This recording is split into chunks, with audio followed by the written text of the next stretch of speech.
د نیکو اعمالو 5 اثر دي چې کله انسان نیک عمل وکړي په دغه انسان کې 5 اثرات ښکاره کیږي.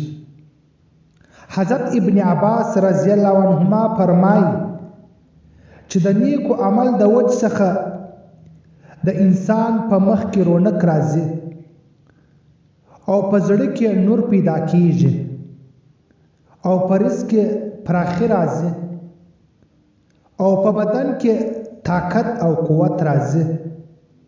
5 مخلوق په زړه کې د سره محبت پیدا کیږي. سبحان الله.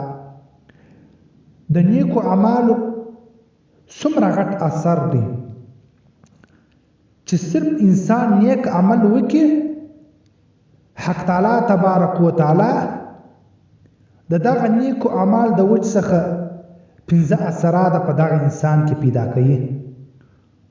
نو پکار د عزتمنو مسلمانانو چې نیک اعمال وکړو